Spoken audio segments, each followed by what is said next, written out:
Hello all, ratio சம்மு ABCD கொடுத்துட்டாங்க. இதோட ratio கேட்குறாங்க. ஃபஸ்ட்டு தனித்தனியாக எழுதிப்போம்.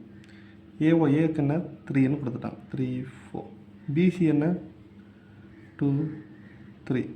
சிடி என்ன 5 6. இது இப்போது இந்த இடம்லாம் கேப்பாக இருக்காங்க. என்ன பண்ணுறதுன்னா, இங்கே 4 இருக்கா, திரும்பி 4 எழுதுங்க. இங்கே என்ன பக்கத்தில் இருக்குது 2, இது பக்கத்தில் 3, இங்கே 5 5. இது எல்லாத்தையும் மல்டிப்ளை பண்ணுங்க.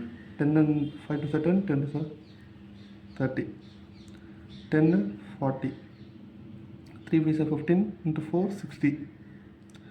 This is 18, 18 4 are 72. ஓகேவா? இது சிம்பிளிஃபை பண்ண முடியுமா? முடியும். 15 20 30 36. இதுதான் ரேஷியோ ஏபிசிடி. இதுதான் ரேஷியோ. தேங்க்யூ.